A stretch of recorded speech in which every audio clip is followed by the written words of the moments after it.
Wake up, old man, or don't. Either way, I'm not leaving you like this. The words hit the quiet mansion room like a bell in fog. The billionaire lay on the hospital-style bed in his own home, eyes closed, breathing slow, pretending to sleep. He had planned to test a child. He had planned to measure honesty. He had not planned to feel that kind of raw courage from a boy who thought no one was watching. The mansion belonged to Adrian Cross. 48, a man who owned half the skyline and lived in the kind of silence money buys. His company built things people used every day, but Adrian rarely felt used to anything real anymore. After a divorce that turned ugly and a business betrayal that cost him his closest friend, he stopped trusting words. Smiles felt rehearsed. Loyalty felt rented.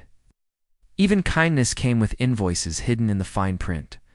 So when he hired a new maid, he noticed the way she worked. Alina Rivera was 35, quiet, careful, always early. She spoke softly, moved, gently, kept her head down. She never asked for favors. She never fished for praise. She treated his home like a place where dignity mattered, not a stage for her ambitions. In a house full of employees who knew his name, Lena was the only one who didn't seem impressed by it. Adrian told himself that was good, but a part of him didn't believe people stayed decent when money was near. He had seen too many masks rip off when no one expected it. Lena had a son, Noah, 11 years old, because her sister had moved away. Noah sometimes came to the mansion after school and waited quietly in the staff lounge with homework and a worn backpack. He was small for his age, with watchful eyes and a shy way of holding his hands. He never ran through halls, never touched the shiny things. If a guard passed him, he nodded politely and stepped aside. Adrian noticed. Then he grew suspicious of his own noticing. He didn't want to like anyone he couldn't trust. The chance to test the boy came in a way that felt almost too perfect to ignore. One evening, Adrian returned home early. The day had been heavy, full of boardroom fights and a headline about his firm cutting costs. He walked into the last wing of the house, where renovations were underway, and heard a quiet clatter. Noah was there, helping his mother carry folded linens past a wet floor sign. A contractor's ladder leaned against the wall, and a toolbox sat half open. Adrian saw a loose electrical cord snaking across the polished floor like a trap. He watched. Noah paused and gently pulled the cord aside so his mother wouldn't trip. A small act, a careful one. Adrian felt the old question rise. Is that who he is, or who he acts like when adults are near? The idea settled in Adrian's mind like a stone. He would test him, not cruelly, not to humiliate, just enough to reveal. What lived under the surface? Later that night, Adrian asked Alina to bring tea to his private sitting room. He told her he felt unwell, that he might lie down for a bit. Lena nodded, worried but composed, and went to prepare the tray. When she stepped out, Adrian called his security head in quietly, said he would stage a fake fainting episode, and only Noah would be nearby. Security would watch from cameras, ready to step in if needed. No one would be in danger. He just wanted to see what the boy did if Wealth looked helpless. He lay on the bed in the sitting room, a room the staff used for quiet evening tasks. He loosened his collar, tilted a glass of water to the side, and set his breathing to a slow, shallow rhythm. He closed his eyes and waited. Minutes passed. Soft footsteps entered. Not Alina, smaller, lighter. Noah had come to deliver the tea, 'cause his mother was helping another staff member in the kitchen. The tray clinked gently as he set it down. He looked toward the bed and froze.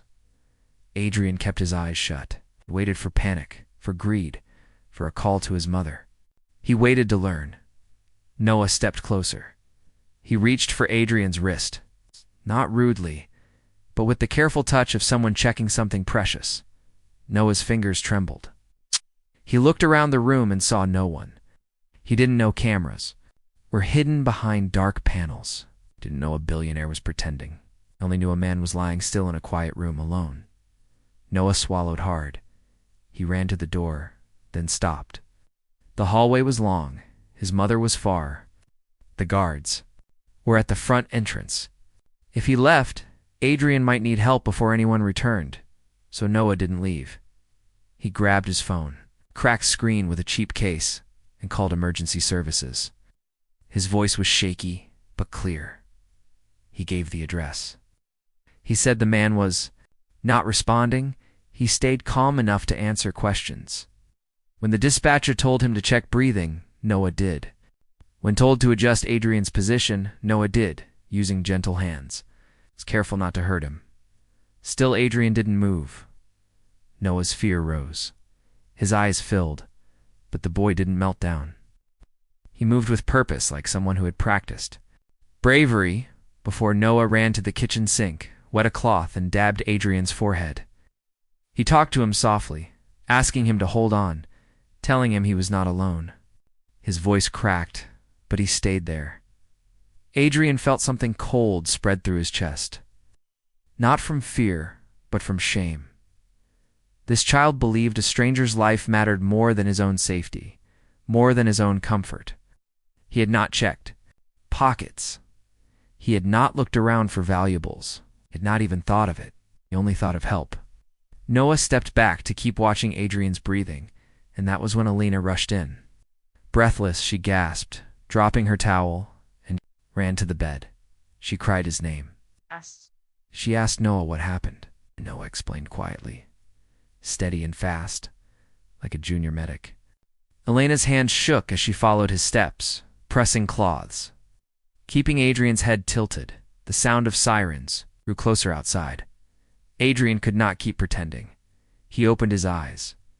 Elena recoiled in shock. Noah stumbled backward, confused.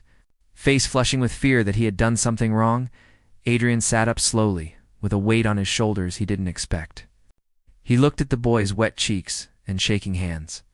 He looked at Elena's panic still on her face. He looked at the phone in Noah's hand with the emergency. Line still open. Adrian told the dispatcher it was a false alarm and ended the call. With apologies. Then he turned to Noah.